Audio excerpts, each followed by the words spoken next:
Okay. So I'm so sorry. I okay, this is so terrible. I need to start over. I'm so sorry, people. There is a there is a button here on my mic and I pushed it in. I'm so sorry. I muted my mic. I'm so sorry for this. Okay, I'm gonna start over. I'm sorry for this. I'm sorry for the misunderstanding. Excuse me. Thank you for letting me know, people. Thank you. I'm grateful for you. So I started to welcome everybody to my ministry, and I thank Cindy and Esther for opening up their ministry. So I'm gonna make a short recap. I'm so sorry for the misunderstanding. Thank you, ladies. I appreciate you. Okay, I was saying I every at this moment it's 7 past 1 p.m. here in the Netherlands. So every Thursday I go on live uh, at 11 a.m. with Dorenda for Saturday evening church. So every Thursday you can find us on the Saturday evening church channel. It's in Dutch, so if you understand Dutch, you can watch it. And for the people from South Africa, uh, it's Dutch is similar to Afrikaner, so Afrikaans. So you can watch it probably, but every time, a lot of times during my sessions, I refer to the conversation I had with Orenda during the live sessions. This is the reason why before coming on live at Alicia's Word, uh, I have had conversations with Dorinda about certain subjects. Yeah, and today is no different than any other day. We went on live, and I gave a small testimony about what happened in my life. And I was referring to, I think it was last Tuesday or maybe last week on Thursday. I cannot remember because the days fly by so fast. And people with small children, you know what I'm talking about. Because I don't remember what I ate yesterday evening because time goes by so fast. But okay. But at the same time, I'm still enjoying life. Um, uh, I was given a testimony last one of the sessions um, about what happened in my life, like with spirits and stuff like that. What the things I saw, the reason why I got saved, because I started attending church because I felt so many spirits on me and I needed deliverance. And I also know where those spirits came from. So I'm going to give you a small part of my testimony. Yeah, because the testimony in a whole it's bigger, but now I'm giving you parts of the testimony so you can understand where I come from. Because I told you I saw a spirit sitting and waiting for me always, and I was just talking about it with Dorenda, and she said, "Were you afraid?" And I was like, I wasn't even afraid. At first I was afraid when I saw all the things, and after a while I wasn't even afraid anymore because I was so used to seeing those spirits and I didn't know any better. And then Dorenda asked me the direct question, "Do you know where the spirits came from?" And then I don't believe in lying, and I had to answer her, and I needed to be honest because I don't like to lie. And sometimes when you're trying to tell a lie because it's in your own best interest, I just I try to tell the lie, and within a few minutes I just so that's why I don't lie, because I'm not good at it. So I that's no, it's not for me. So I told her I do know where it comes from, and I was giving her a testimony that the first house my husband and I, he's now my husband, but back then we weren't saved and we were dating and we moved in together. Our first house was really it was haunted, and it wasn't something that was of him or from me of me or something. It was in the house, and then I had the spiritual cleanser come into my house to clean my house from the spirits. And why did I trust her? you would ask, why in the world would you trust somebody that comes into your house to cleanse your house from spirits? It's just as simple as that. She came into the house with the Bible in her hand. No, we had to visit her house first.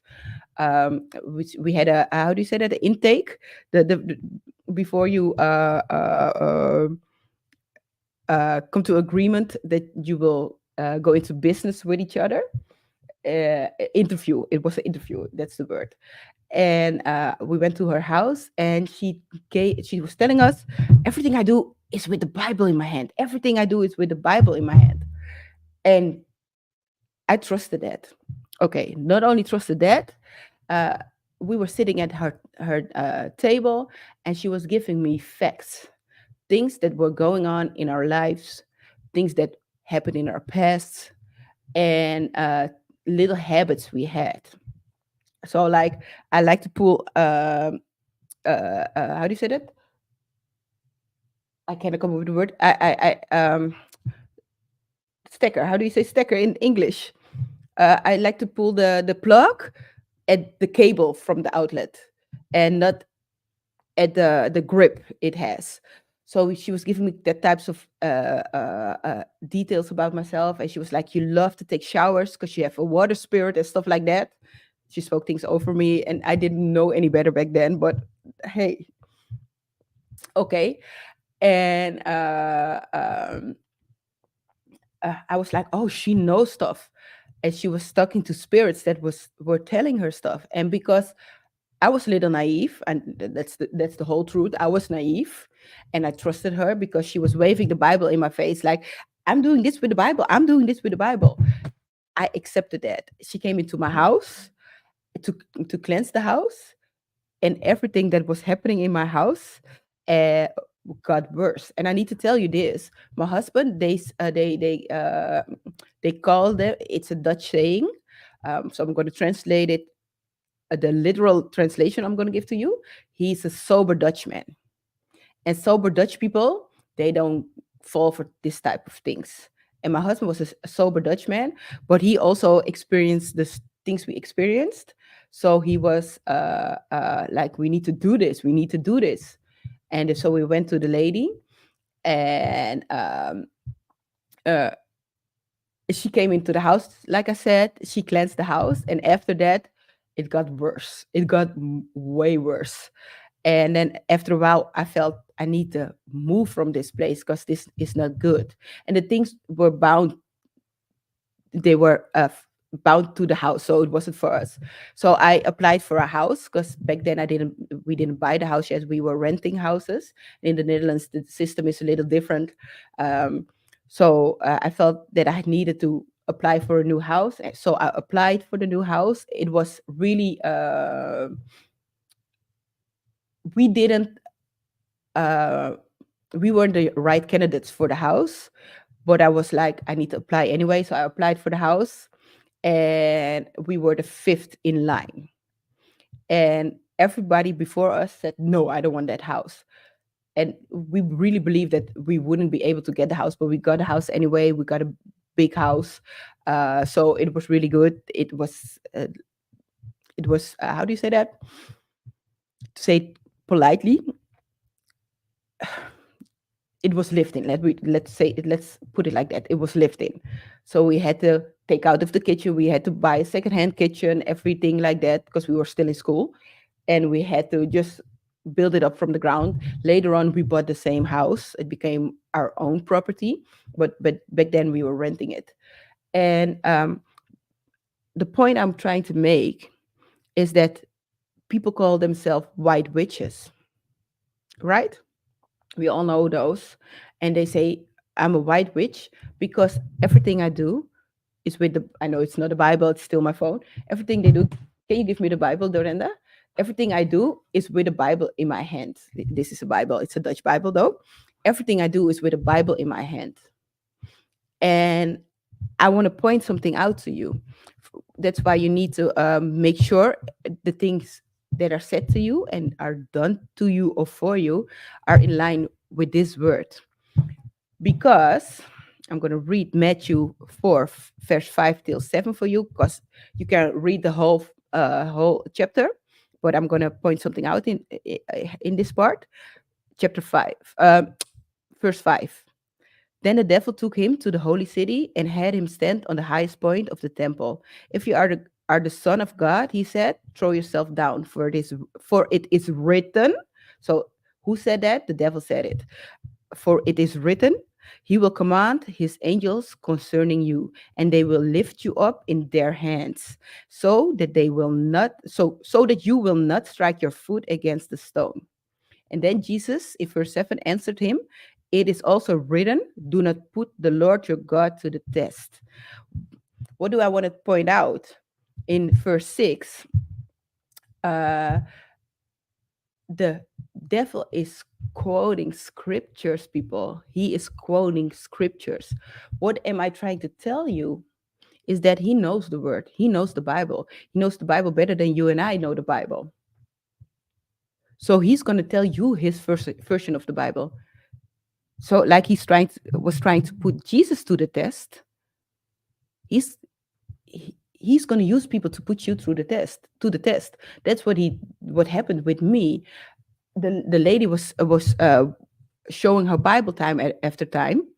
um I'm doing this with the word. I'm doing this with the word.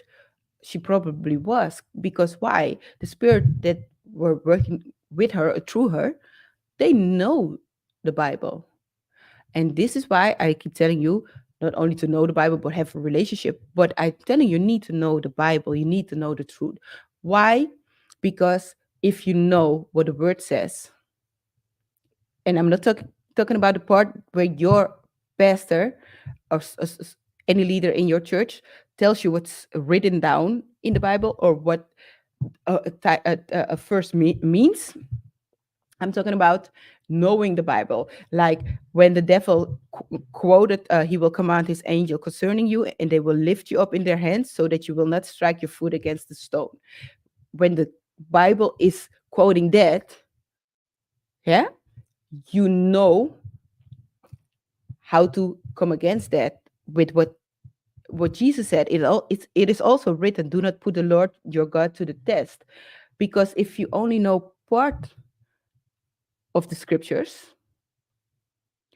you are way more vulnerable. I cannot pronounce that word. I'm so sorry. Vulnerable to the attempts, or the how do you say that? The attempts. Yeah, let's keep it at that, of the enemy. Because you, when you don't know who you are, you're gonna fall for his lies. So I need you to be really mindful of people waving the book in your face, because I can wave this all day, but if you cannot see the fruit in my life, I'm not doing. I'm not uh, really into the word. You're gonna see the fruit of my labor, and if you don't see me prosper, then you must think to yourself, hey, what is the reason she is not prospering? Because we are using the word wrong. We don't know the word. What I want to say, the enemy is real, and he's not only real, he knows the Bible better than you and me. So when somebody comes in your life waving this book in your face, test it by the fruit of his spirit. That's what I'm trying to say to you. So my husband and I told you, I think that was one of the moments that I opened myself up for more spirits, because I was really overloaded with spirits. Um, but my husband and I, that's why we needed to be set free. That's why we needed the Lord, because uh, we had help from the wrong people.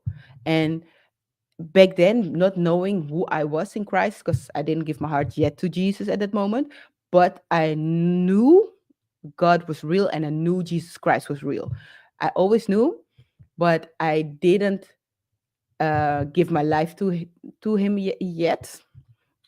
But I knew he was real, and people who would be flashing the book in my face, the word in my face, I would trust them. And you can call me naive, you can call me whatever you want, you need to call me, because it was naive. I trusted the person. But you should always make sure that whatever somebody's telling you is true. So I was just talking with Dorenda during our live session, is that every prophet that gives you a word, every prophet that gives you a prophecy, it will always be confirmed. Don't just take anything out of take everything for a fact. Always make sure you test it with a word. You that Papa will how do you say, I cannot come up with a word. This is how can I come up with this is a lie of the enemy. Um Papa will always confirm everything he has for you. So even prophecies, everything, make sure that Papa tells you it's true. Don't be naive like I was, because you were showing me this Bible, that it would be that you are a worker of God.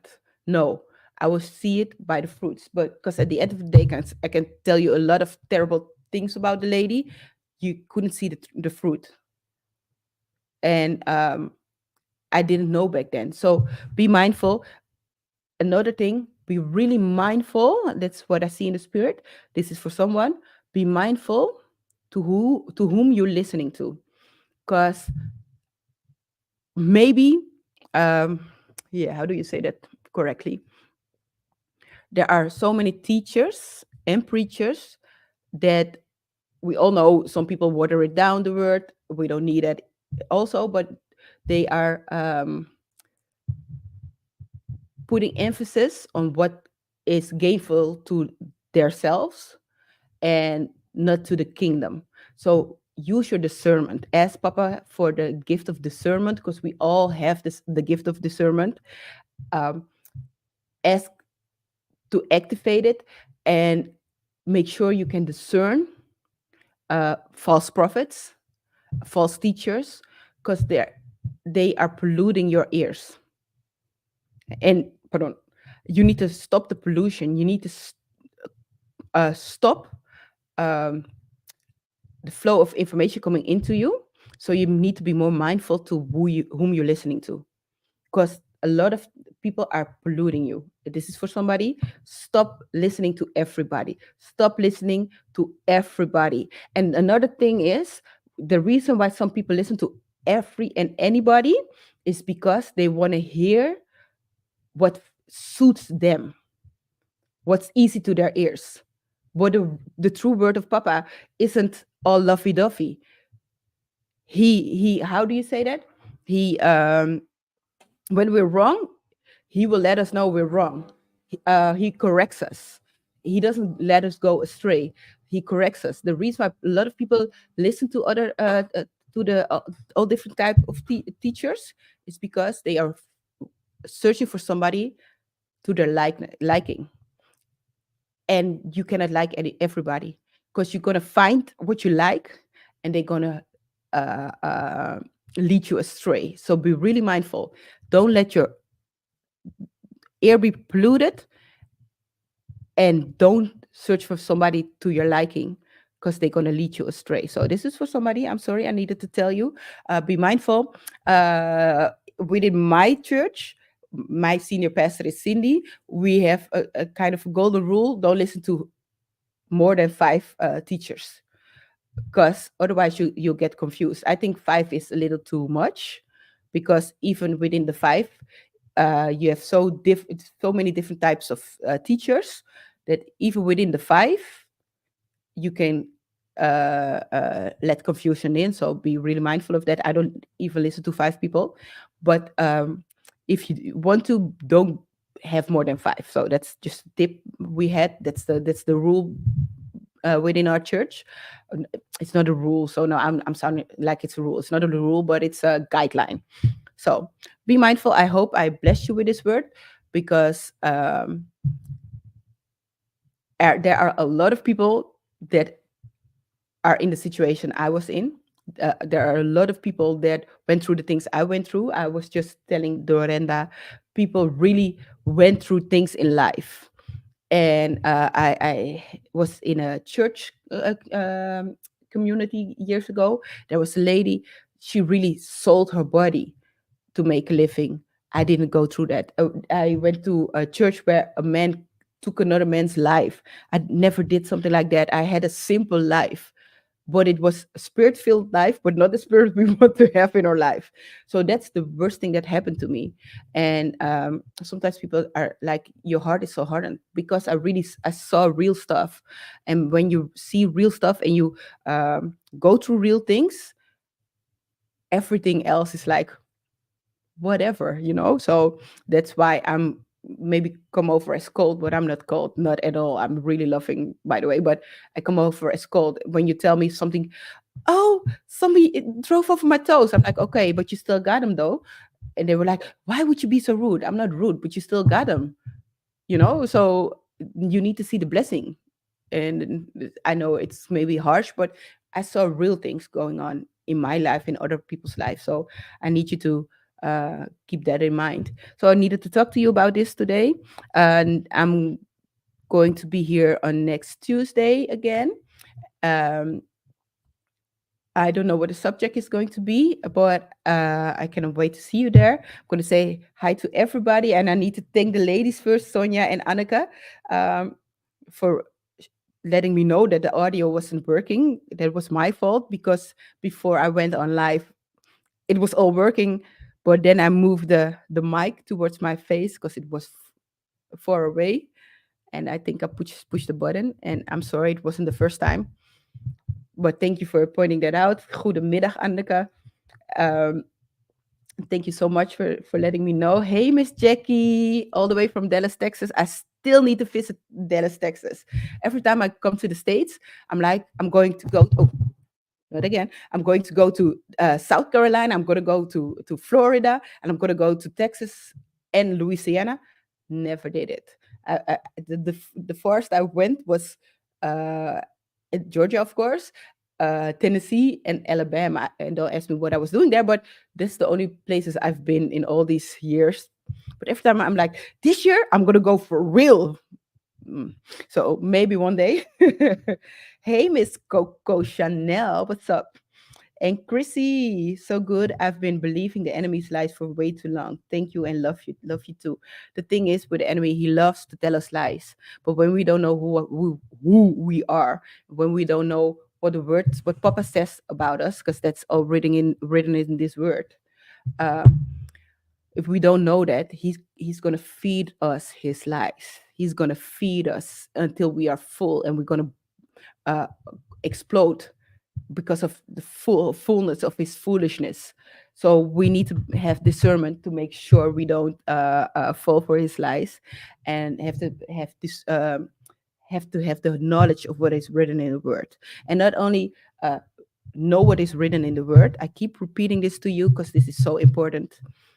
Have a relationship with Papa. If you do not have a relationship with Papa, you know, because the word is alive, and if you don't have the relationship, it doesn't live how it's supposed to live on the inside of you. So I need to encourage you with this. And of course, I'm going to ask you to like, share, and follow, subscribe. Um, Maybe this word wasn't for you. Share this with your uncle, your nephew, your niece, your neighbor, your sister, whatever. Bless somebody with a word, and let me know what you think of this session in the comments. And I cannot wait to see you next time. Yes, Chrissy, relationship with Papa, that's the most important thing we need to do. That is all. When you have a relationship with Papa, that's it. That's what we need, because that's what he wants to have, like your biological father. You have a relationship with him. That's what Papa wants from us also, because he is truly a loving father. So thank you for watching. I cannot wait to see you next time. Love you all.